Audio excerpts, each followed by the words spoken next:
teams could be part of the next Major League Baseball playoffs. 14 up from 10. Imagine being opposed to that. Good morning to you. Good Tuesday morning. I'm Dejan Kovacevic of DK Pittsburgh Sports. This is Daily Shot of Pirates. It comes your way bright and early every weekday. If you're into football and or hockey, I also offer up daily shots of Steelers and Penguins where you found this.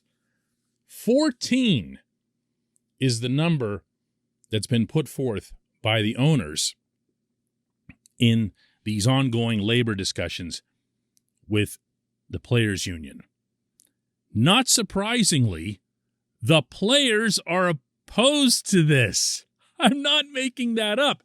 If you ever wanted evidence that the players will just say no to anything that gets put their way, and that simultaneously the owners will say no to anything that gets put their way, here you have it. Imagine taking the stance from the union perspective, the people representing the players, that you'd rather have fewer teams having a chance at the World Series, and then ratifying that agreement and then sending everyone off to spring training to do what? Oh, right, to compete for a chance at the World Series, to go blood, sweat, and tears for 7 months, beginning with a month of spring training. Hopefully, from the individual player's perspective, to have a chance to jump up and down in the clubhouse at the end and spray each other with champagne and, put those big goggles on and everything else. You would vote against that now. What logic could there possibly be in this? Well, I'll say in advance that the conclusion I'm going to reach here won't surprise you in the slightest. But let's begin with reality. In the pandemic year 2020, with the greatly shortened season, just 60 games, it was agreed upon mutually that the tournament would include 16 teams, same as what we see in the NHL and the NBA. No big deal. Lots of teams got in that hadn't been in before. They actually got in with best-of-3 series as opposed to the one-and-done that the Pirates had to go through a few years back. And it created, for a brief time in a handful of cities, some excitement that normally isn't there.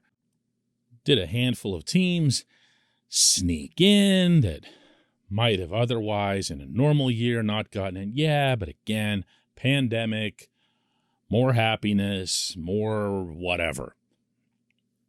And, no one perished. There was still a legitimate World Series champion at year's end. The owners wanted to keep that format, in part to line their own pockets, and in part to satisfy TV networks that are paying zillions of dollars for games and would much rather have playoff games than regular season games. The players sensing, and this part is fair, that they have just this one bargaining chip, or not many bargaining chips, and this is among the handful, pulled back a little bit, knowing that this is going to be a labor contract year following the 2021 season, and they were like, not so fast. So they've agreed to 12 rather than 10, and the owners want 14. But there's more to this. There's always more to this, because there's always a Scott Boras angle to everything. This portion of Daily Shot of Pirates is brought to you by our friends at North Shore Tavern. That's directly across Federal Street from PNC Park. It's home of Steak on a Stone, an eating experience, underscoring the word experience. The steak is brought to you partially cooked on an 800-degree stone, and you do the rest. It's a ton of fun, it's a great meal, and it's a baseball atmosphere like no other in Pittsburgh. North Shore Tavern, right across Federal Street from PNC Park. Remember a couple of weeks ago when Boris publicly made fun of the Atlanta Braves for winning a World Series by just loading up at the deadline. He attempted to make the case, and pathetically so, that the Braves were not a worthy champion because they weren't spending up in the range of the Dodgers, the Yankees, and other teams.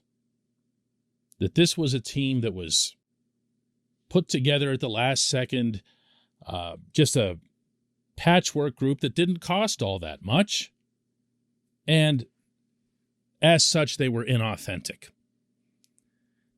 To know what it is that makes Boris tick,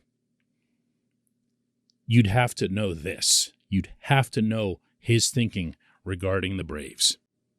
And in turn, to know why the union is taking this extremely careful and seemingly nonsensical, reluctant approach toward expanding playoffs, you'd have to know that the union takes its cues, willingly or otherwise, from Boris. Now, if you haven't been following the labor negotiations, and I wouldn't blame you if you hadn't, you might think I'm making this next part up. But this is actually on the record. This has been part of the back and forth between the owners and players. That the players fear that if you expand the playoff field, oh, you figured this out already, right? Well, I'm going to finish it anyway. Well, if you expand the playoff field to include teams that don't spend a ton of money, you will disincentivize teams from spending the money necessary to qualify for the tournament. This sport is so broken. The culture underneath this sport is so broken that they are looking for ways to punish teams based in markets that legitimately don't produce, in some cases, even a fraction of the revenue of the New Yorks, Los Angeleses, and Chicagos and all that. I am not defending in any way, shape, and form Bob Nutting underspending in Pittsburgh. The Pirates should be at $100 million with their payroll. I can say that till I'm blue in the face, and it's still going to sound like I'm defending the guy. I'm not. The Pirates should be at $100 million. It is lousy right now that they aren't, and it will become all over again scandalous if they don't get to that point very soon, meaning once their younger players arrive and they aren't blocking them on the roster. This really doesn't have much to do with the Pirates, believe it or not. This is the case of a players' union that's completely controlled by one agent. And the agent convinces these people of bizarre concepts like this one.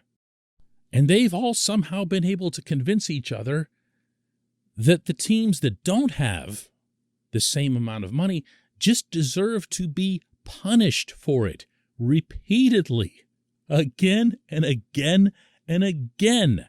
One of their solutions to the competitive imbalance right now is to impose a draft lottery. Why? Because they're all clearly trying to lose on purpose. Again, this isn't to absolve the Pirates. When Ben Cherington came in, that's as clear a tanking process as you'll find. But are all of them doing that? And is that really the problem that should be getting tackled here? As opposed to putting in a salary cap type system that forces teams to spend up to a floor and at the same time ensures that they can by lowering the ceiling? I mean, that would solve all of this like that. And you know what else it would do? It would get more money to the types of players that Boris doesn't generally represent. Boris is looking for stars. Boris isn't looking for the middle-of-the-road guys. Boris is only worried about the stars. There's a reason players have left him at times over the years because they feel like they're getting neglected compared to Mr. $30 million a year or Mr. $40 million a year. All he's looking at is the upper end spectrum. And believe it or not, it's not even based in greed. He sees himself as some sort of revolutionary to the sport who should have his own wing in the Hall of Fame. That's what you're dealing with. That's what's behind not wanting to expand the playoffs, which, by the way, I think they still will. I think they'll be at 12 unless the players can really get something back in exchange for 14. When we come back, just one question.